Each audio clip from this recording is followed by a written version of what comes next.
Salmo 110, vamos a leer.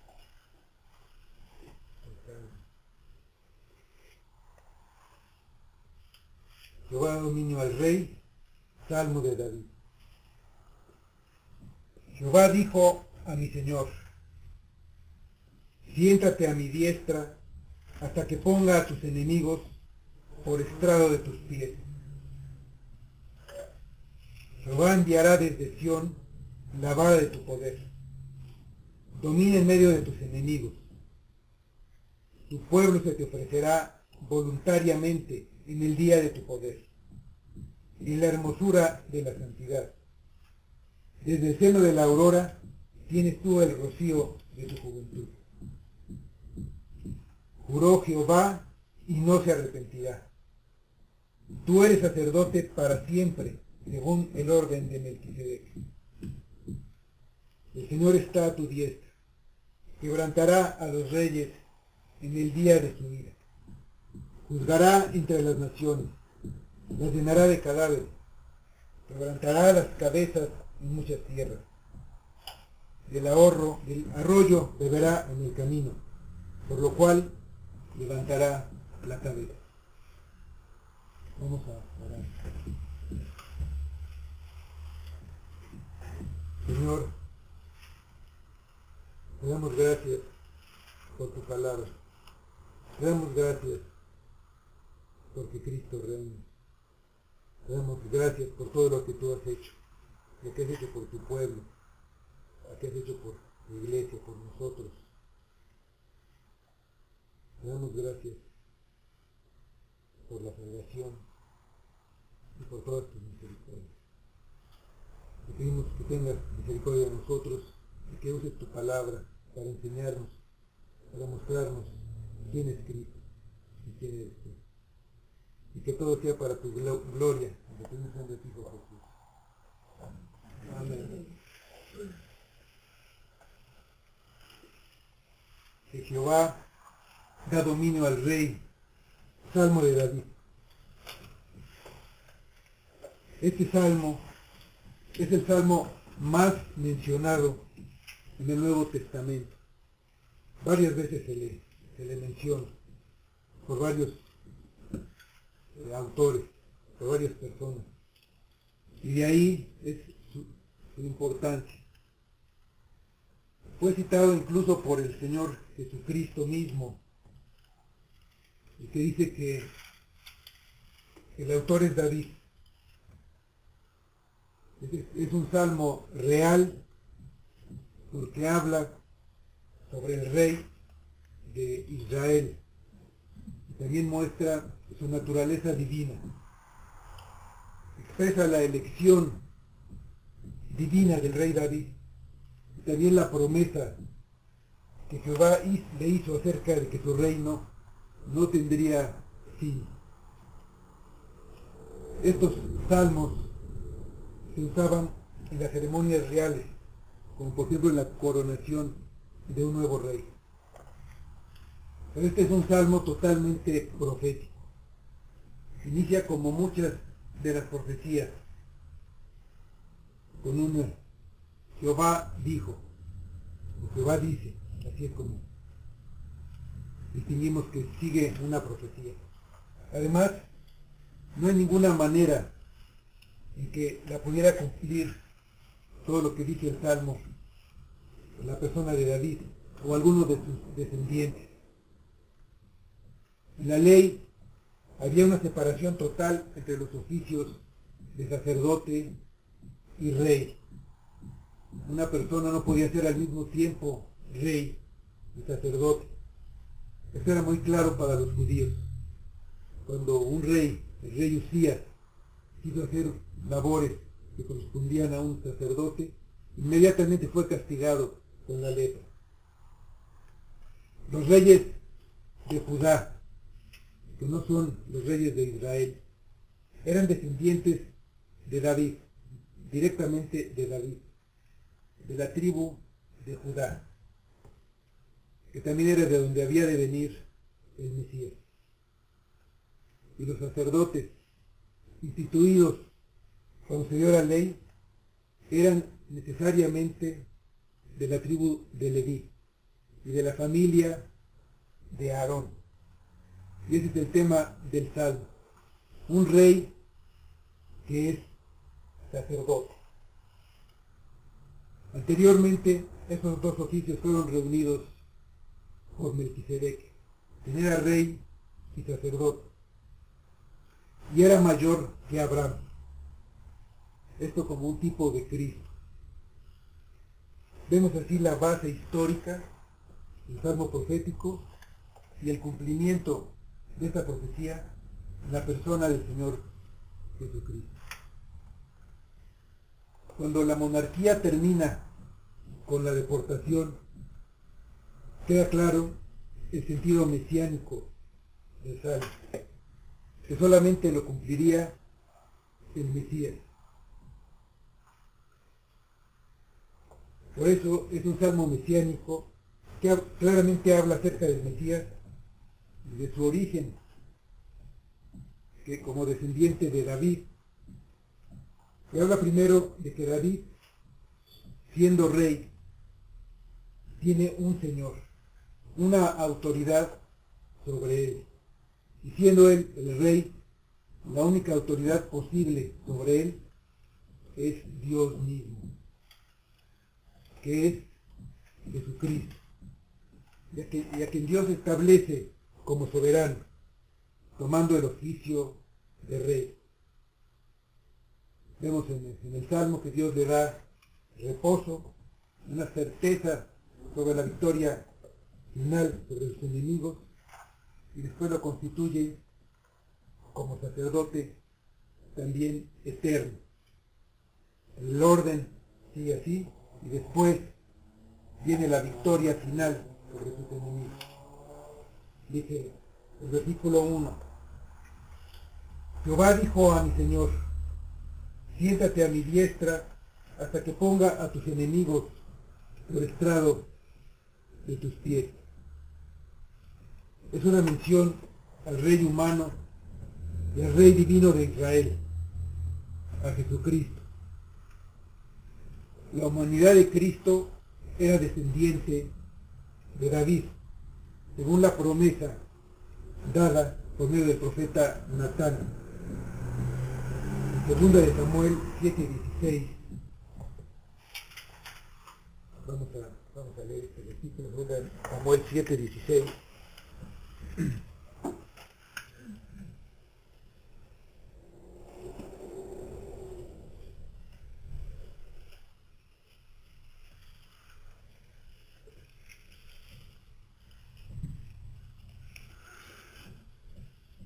Dice el profeta Natán a David: y será afirmada tu casa y tu reino para siempre delante de tu rostro, y tu trono será estable eternamente.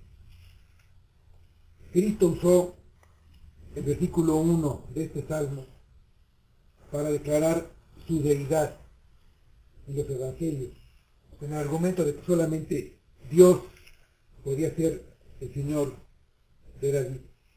Entonces, Mateo 22, versículos 41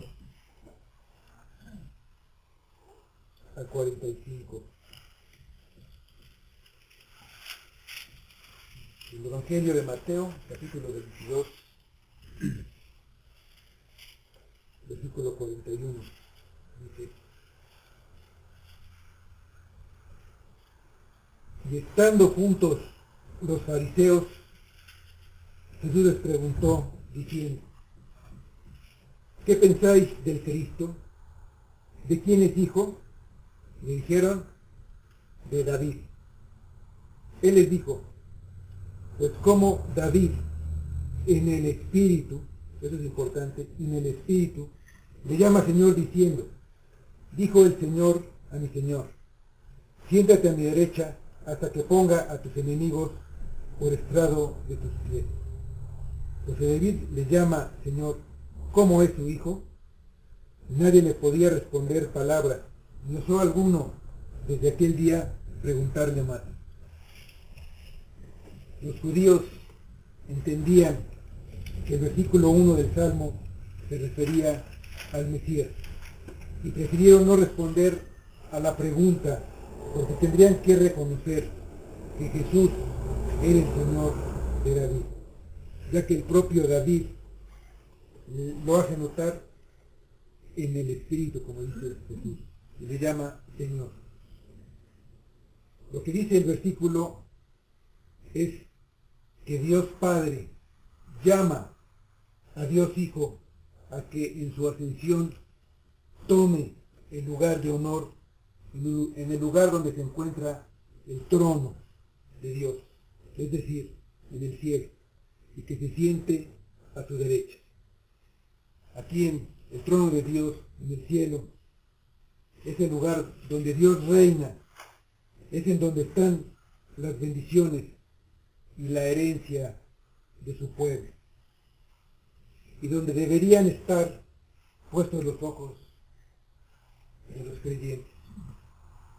Es de donde viene la revelación divina, de donde llegan nuestras oraciones y alabanzas, y es el lugar en donde finalmente estaremos. Vamos a Efesios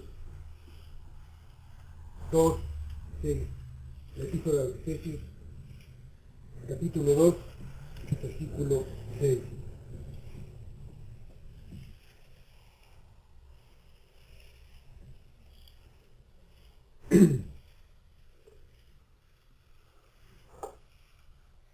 Pablo hablando del pueblo de Dios y dice: y juntamente con él nos resucitó y asimismo nos hizo sentar en los lugares celestiales con Cristo Jesús. Ahí mismo, en ese lugar, estaremos nosotros. También nosotros debemos esperar con una actitud de confianza y con seguridad ver el resultado final de su victoria completa. El Padre invita al Hijo al lugar de honor y le dice que se siente, que repose, porque ha terminado la obra que le encargó: ofrecer un sacrificio perfecto por los pecadores. Por eso ha regresado al cielo, ha terminado esta obra, está completa y ahora puede reposar. Ahora solamente tiene que esperar a que sus enemigos sean derrotados y Él sea reconocido por toda la creación como Señor. Vamos a Hebreos, capítulo 10, versículos 12 y 13. Epístola de los Hebreos, capítulo 10, versículos 12 y 13.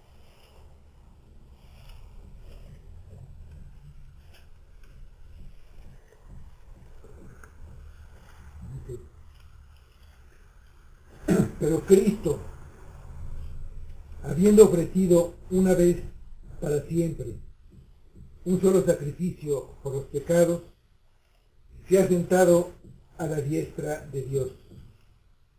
De ahí en adelante, esperando hasta que sus enemigos sean puestos por estrado de sus pies. Poner a los enemigos por estrado de sus pies indica una victoria absoluta sobre sus enemigos. Esta figura tiene su origen en la costumbre de poner el pie sobre el cuello de un general o de un rey vencido. Vamos a Josué 10, 24.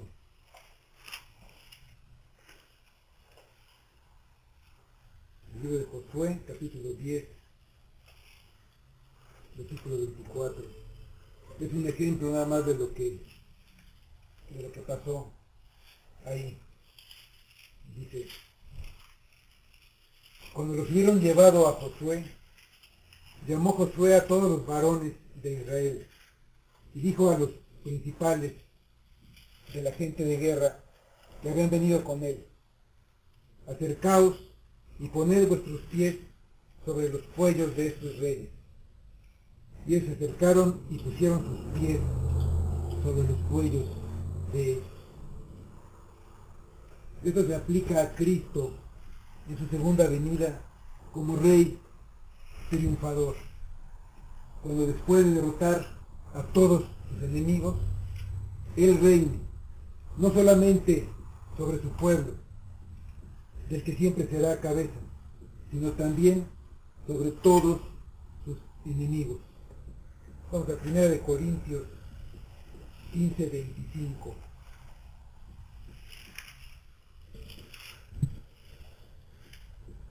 1 Corintios 15:25.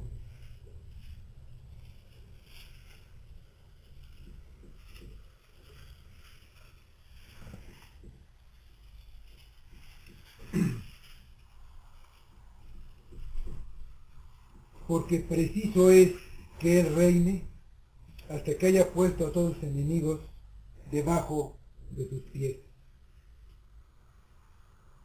Regresando a nuestro salmo, el versículo 2 dice: Jehová enviará desde Sión la vara de su poder, domina en medio de tus enemigos. Sión es la ciudad de Jerusalén, la ciudad de David. Sí dice 2 Samuel 5:7, pero David tomó la fortaleza de Sión, la cual es la ciudad de David. Es el reino de Cristo que comenzó en Sión. De ahí llegó a toda la tierra y continuará hasta que Cristo sea adorado por todo el universo. Ahí, en Sión, será donde Él reinará. Vamos a Isaías 2:3.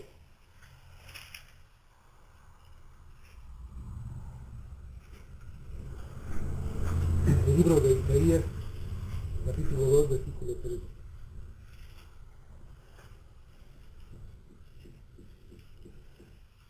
Dice: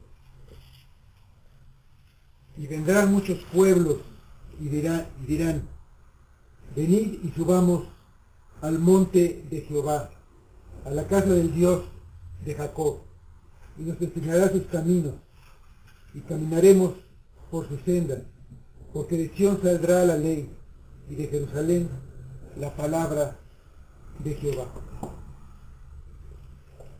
La vara significa tanto la vara para corregir, como también el cetro, el símbolo de autoridad y de poder del rey. Es la vara de hierro con la cual el rey someterá a toda la tierra. Vamos al Salmo 2, versículo 6, y después el 9. Salmo 2, versículo 6, dice: pero yo he puesto mi rey sobre Sión, mi santo monte. El versículo 9: los quebrantarás con vara de hierro, como vasija de alfarero los desmenuzarás. Por eso domina en medio de sus enemigos. Cristo reinará en el trono terrenal de su padre David. Dice Isaías 9:7. Lo dilatado de su imperio y la paz no tendrán límite sobre el trono de David y sobre su reino, disponiéndolo y confirmándolo en juicio y en justicia, desde ahora y para siempre. El celo de Jehová hará esto.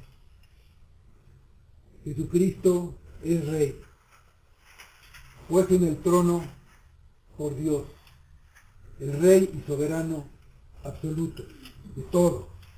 Y sin embargo, vemos que tiene enemigos, los que serán derrotados y puestos por estrados de sus pies. Estos enemigos no quieren aceptar el reinado de Jesucristo. Se rebelan contra su autoridad en un reino Esto es inaceptable y los rebeldes deben ser exterminados o acabarán destruyendo al reino. La rebelión se castiga con la muerte. El hombre se ha rebelado contra Dios, contra lo que manda, y el hombre quiere tomar ese lugar, quiere ser el rey y hacer lo que él decide. Esta rebelión es el problema del hombre. Ni la pobreza, ni la enfermedad, ni aún la muerte. Sí, estos son solo los síntomas del problema del hombre. El verdadero problema es que él es un enemigo de Dios. Un enemigo que se ha rebelado contra él, que se ha negado a obedecerlo y que se encuentra bajo su ira. Vamos a Colosenses 3:6. Aquí primero está hablando Pablo de pecados, que son desobediencias a la ley de Dios, a lo que Él manda, a la manera como manda vivir. Y esta desobediencia a estas cosas muestra el carácter de sus enemigos. Dice Colosenses 13, hablando de los pecados, cosas por las cuales la ira de Dios viene sobre los hijos de desobediencia.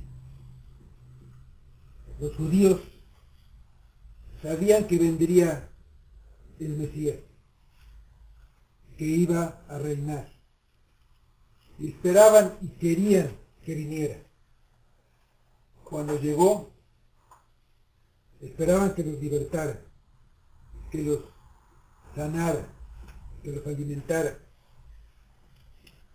Cuando vieron el poder de Jesús, lo querían hacer rey. Después de alimentar a una multitud, querían apoderarse de él para hacerlo rey. 5 días antes de que lo mataran, lo recibieron como su rey, entrando en la ciudad de Jerusalén. Vamos a Juan 12:3. El Evangelio de Juan, capítulo 12, versículo 3.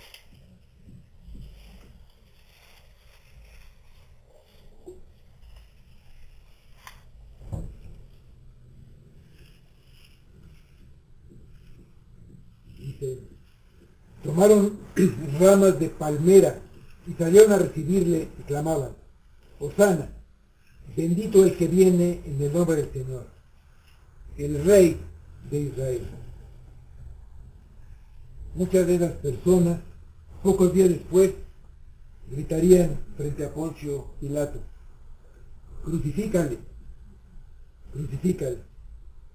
Querían un rey para beneficiarse, para obtener algo de él, pero no querían oír lo que mandaba, ni querían obedecerlo.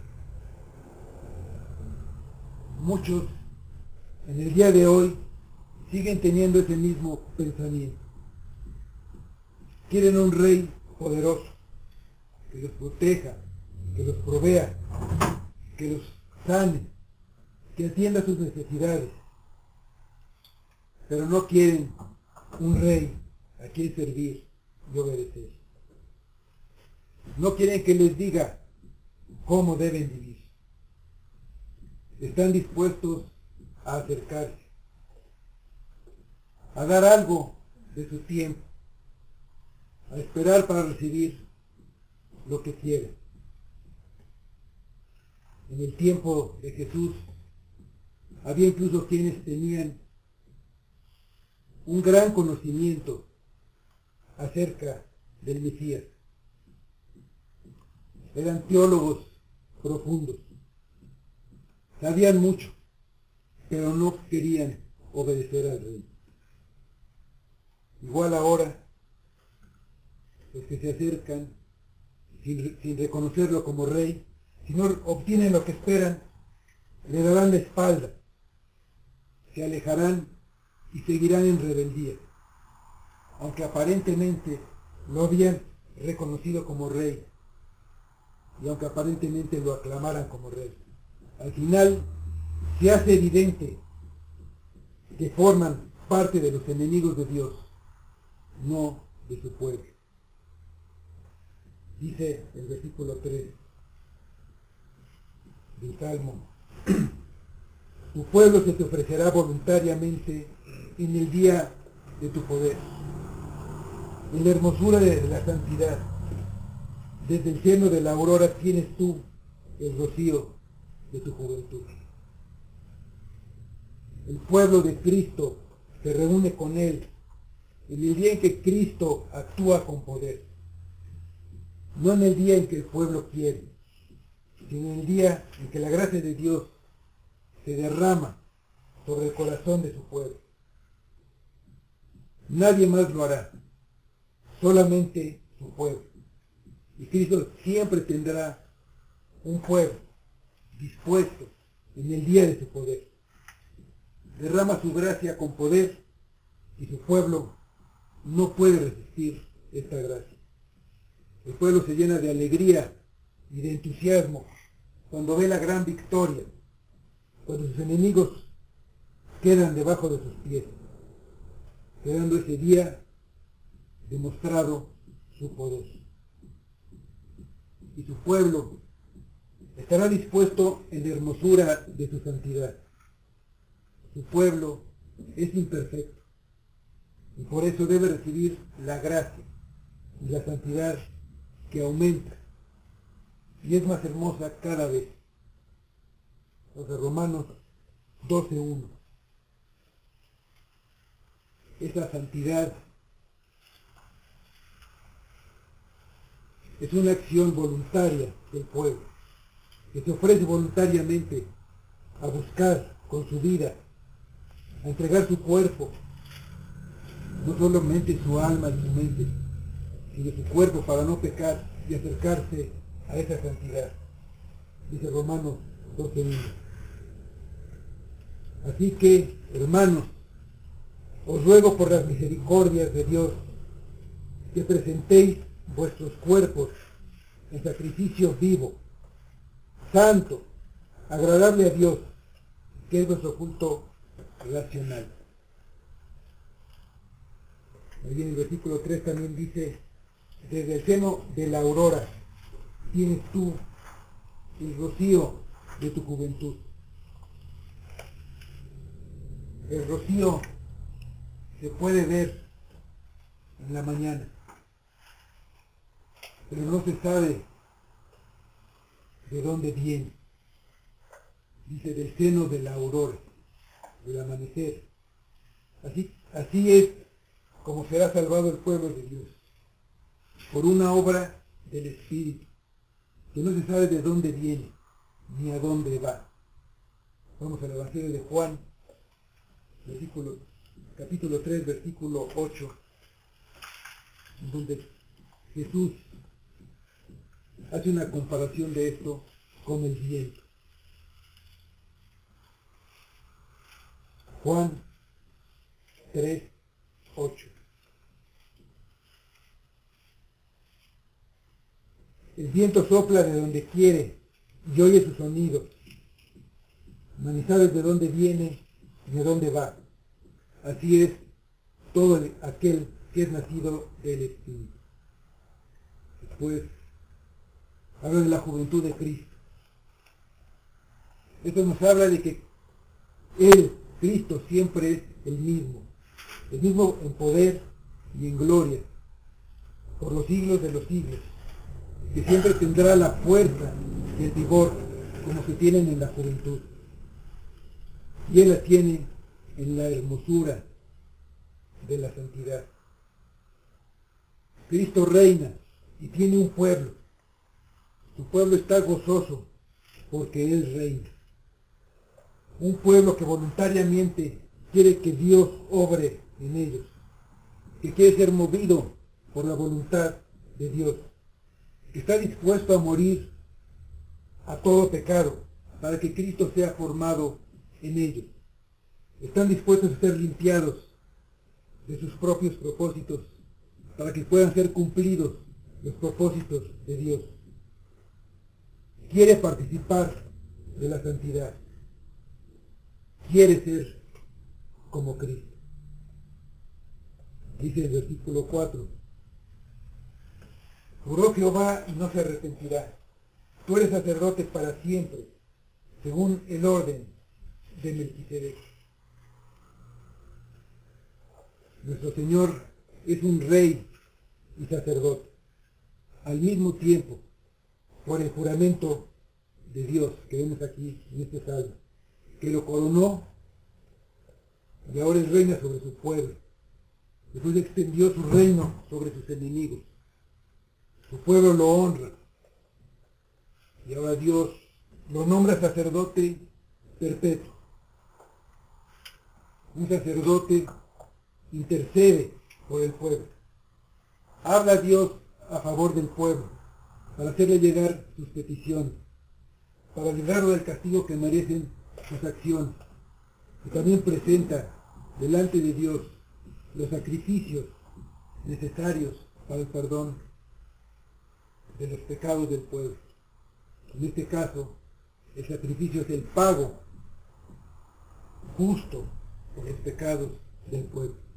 De manera que ese pago hace que el pueblo ya no tenga ninguna deuda ante Dios.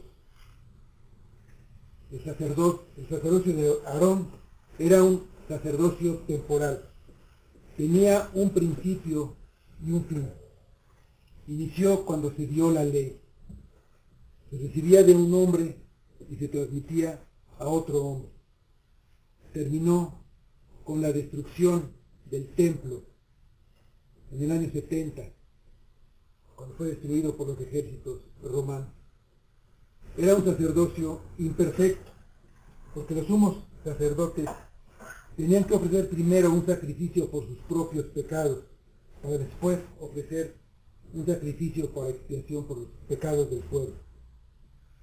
Los sacerdotes tenían que presentar sacrificios para que los pecados fueran perdonados, para borrar las culpas y que la persona quedara purificada para así estar en la congregación santa o en el templo y participar del culto a Dios.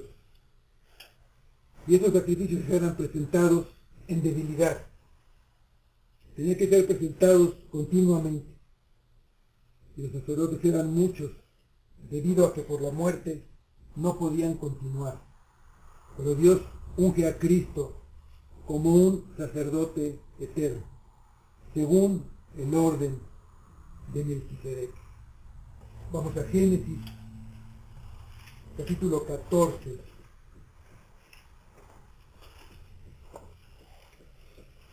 Vamos a ver los versículos 18 a 20.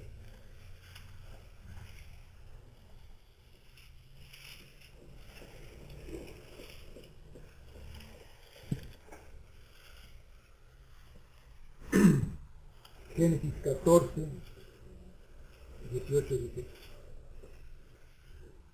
Entonces Melquisedec, rey de Salem y sacerdote del Dios Altísimo, sacó pan y vino, y le bendijo, diciendo: Bendito sea Abraham del Dios Altísimo, creador de los cielos y de la tierra. Y bendito sea el Dios Altísimo, que entregó tus enemigos en tu mano. Y le dio a Abraham los diezmos de todo. Abraham sabía quién era Melquisedec. Sabía que era rey de Salem y que también era sacerdote de Dios. Por eso le dio los diezmos de todo. Recordemos que los patriarcas eran como un sacerdote familiar. Ellos hacían altares y ofrecían sacrificios, fungían como sacerdotes. Sin embargo, Abraham le dio los diezmos de todo. Reconocía que él era superior, que Melquisedec era superior a él. Melquisedec bendijo a Abraham Y Abraham recibió la bendición, aceptando así la posición más elevada de Melquisedec. Vamos a Hebreos 7:7. Aquí el autor de Hebreos está tratando precisamente este tema. Dice ahí, en Hebreos 7:7. Ahí.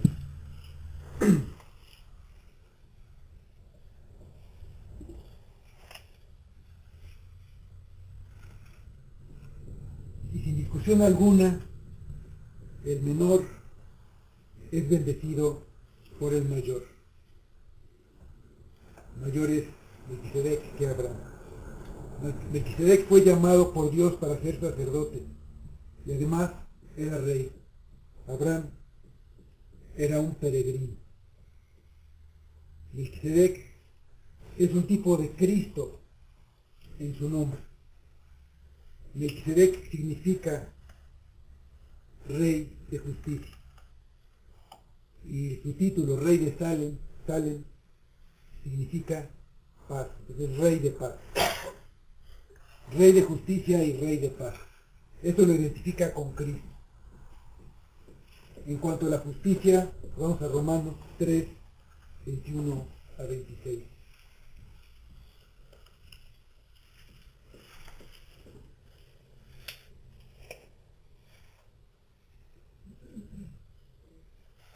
Romanos 3, 21 a 26. Dice,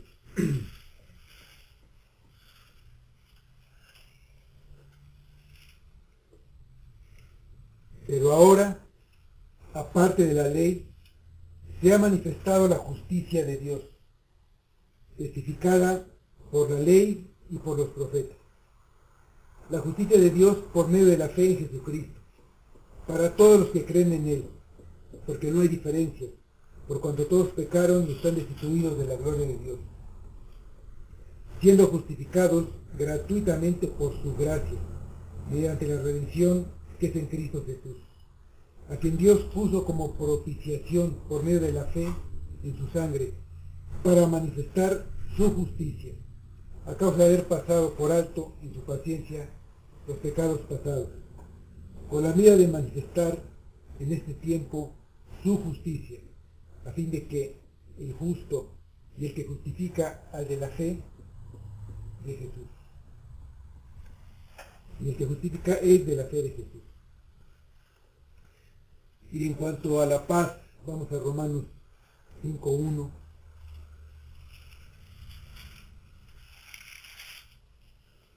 La identificación con respecto a la paz, dice, justificados pues por la fe, tenemos paz para con Dios por medio del Señor Jesucristo. También Melquisedec es un tipo de Cristo con respecto a su origen. En Hebreos 7:3 dice, en la primera parte de este versículo, Hebreos 7:3, en la primera parte, dice,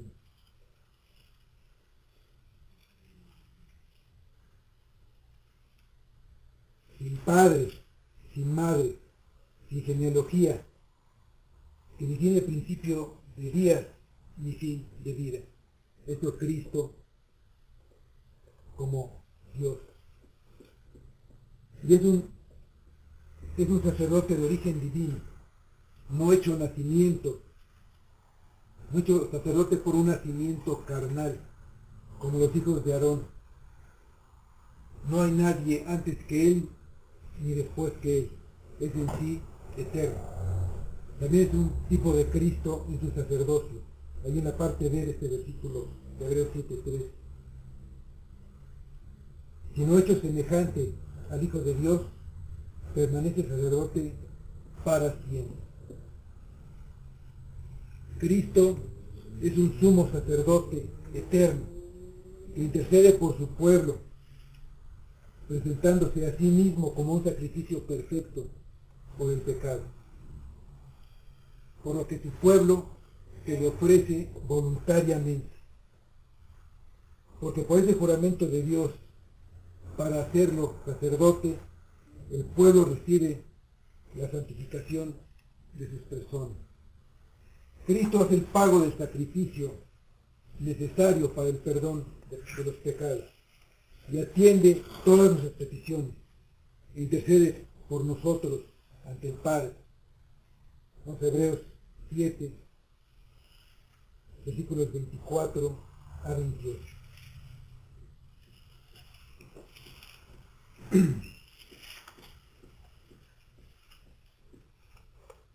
Hablando de Cristo, dice: mas este, por cuanto permanece para siempre, tiene un sacerdocio inmutable, por lo cual puede también salvar perpetuamente a los que por él se acercan a Dios, viviendo siempre para interceder por ellos.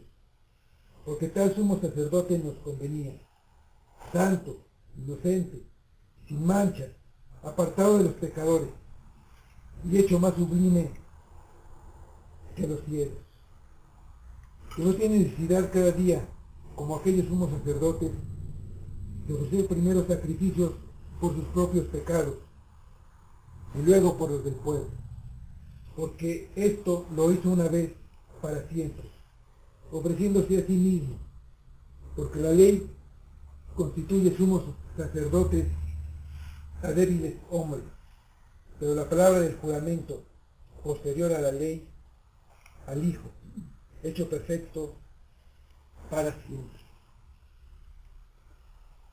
El versículo 5 del Salmo 110 dice: el Señor está a tu diestra, quebrantará a los reyes en el día de la ira.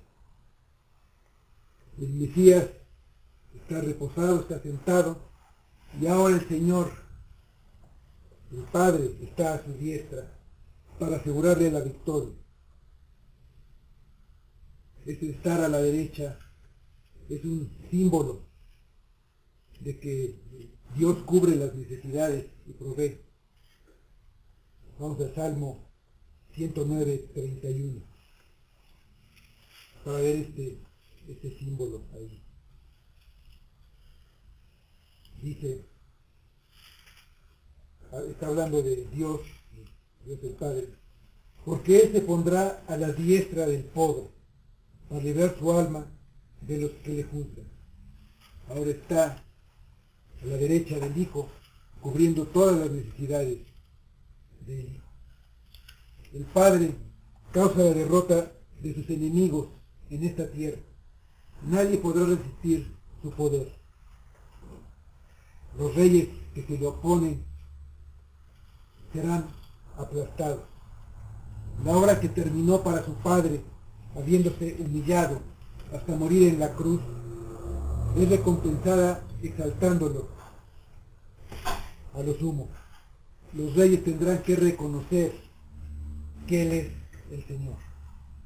Vamos a Filipenses 2:10.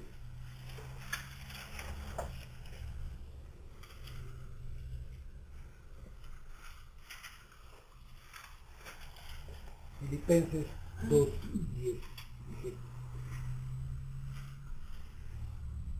Para que en el nombre de Jesús se doble toda rodilla de los que están en los cielos y en la tierra y debajo de la tierra, y toda lengua confiese que Jesucristo es el Señor, para gloria de Dios Padre. En el día de su ira, es el día en que la ira de Dios se derramará sobre sus enemigos, sobre los enemigos de Cristo. Vamos a Joel, el libro del profeta Joel, capítulo 2, versículos 10 y 11. En el día de su ira, Jesús nos habla del regreso de Cristo para reinar. El día del Señor terrible. Joel 2, 10 y 11. Delante de él temblará la tierra, Se estremecerán los cielos, el sol y la luna se oscurecerán, y las estrellas retraerán su resplandor. Y Jehová dará su orden delante de su ejército, porque muy grande es su campamento.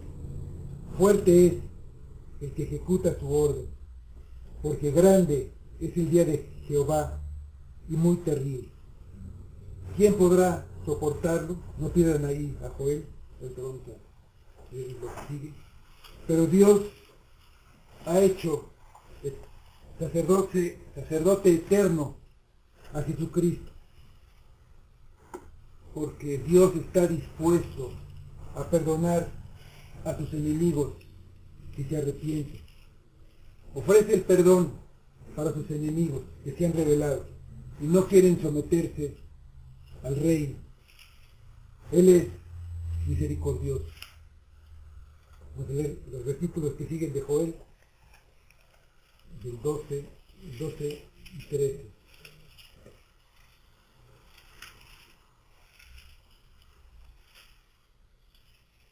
Por eso pues, ahora, dice Jehová, convertíos a mí con todo vuestro corazón, con ayuno y lloro y lamento. Rasgad vuestro corazón y no vuestros vestidos, y convertíos a Jehová vuestro Dios, porque misericordioso es y clemente, tardo para la ira y grande en misericordia, y que se duele del castigo. Si tú eres uno de los enemigos de Dios, ya sea abiertamente, o si eres de los que se han acercado para obtener algo, pero no está dispuesto a obedecerlo, si estás bajo la ira de Dios, si todavía eres un pecador perdido, arrepiéntete y ven a Cristo. Él no te rechazará. Jesús dijo, todo el que el Padre me da, vendrá a mí, y el que viene a mí, no lo echo fuera. Juan 6:37. Ven a Jesús. Él perdonará tu pecado y te limpiará con su sangre. Él es el sacerdote eterno que puede presentar este sacrificio e interceder por ti. Él presentó delante de Dios el sacrificio para el perdón de los pecadores. ¿Estamos sometidos a Cristo o somos sus enemigos? Y sin tener que hacerlo, presenta la oferta a cambiar de enemigo a ser parte de su pueblo. De cualquier manera todos tendrán que doblar su rodilla ante él. Es la oportunidad de doblarla voluntariamente, es lo que él ofrece a todos. Y confesar que él es el Señor. Cree en Jesucristo. Arrepiéntete. Y ven a él. El único que puede salvarte. El único que puede interceder por su oficio de sacerdote. El mismo que es rey contra el que nos hemos rebelado. El mismo es también sacerdote y ofrece la expiación. Dice el versículo 6 de nuestro salmo: juzgará entre las naciones, las llenará de cadáveres, quebrantará las cabezas en muchas tierras.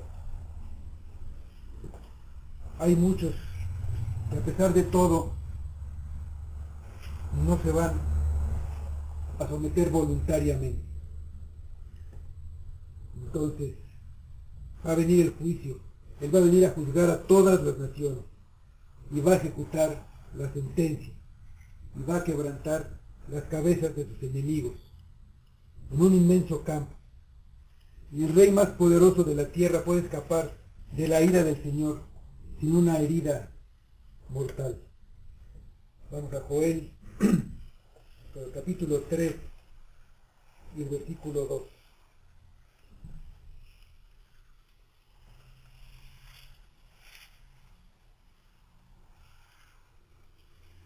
Joel 3, 2.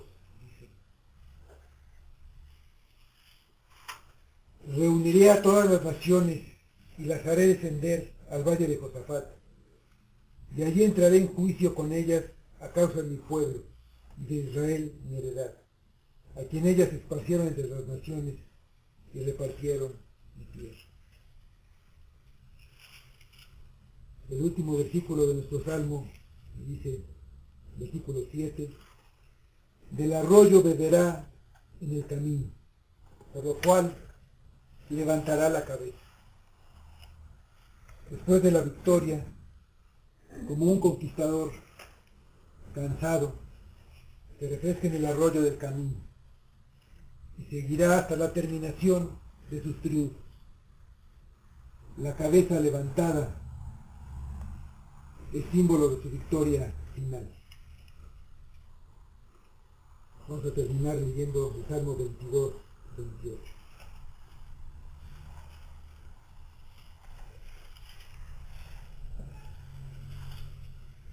Y meditemos si queremos hacer parte del reino y ser leales al reino o ser enemigos del reino.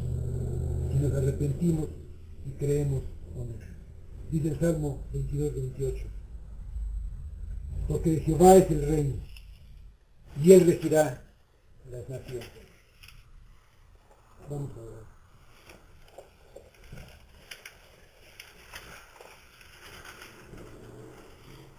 Señor, te damos gracias por tu palabra, por la bendición de que Cristo es el Rey, el que reina, Señor. Te pedimos que todas las personas entiendan que nadie puede cumplir los mandamientos, nadie puede vivir una vida de perfección. Pero todos podemos buscar y debemos buscar esa santidad, la hermosura de la santidad, sometiéndonos voluntariamente a nuestro Rey. Que no seamos rebeldes, buscando nosotros estar por encima, buscando nada más obtener de Él. Debemos someternos, que nuestras rodillas se doblen delante de su majestad. Obra en nosotros, obra en todos, las personas aquí presentes, para que doblen su rodilla y voluntariamente, que no lleguen al día de la ira, Señor. Que todo sea para tu gloria y honra. Le pedimos el nombre de nuestro sacerdote,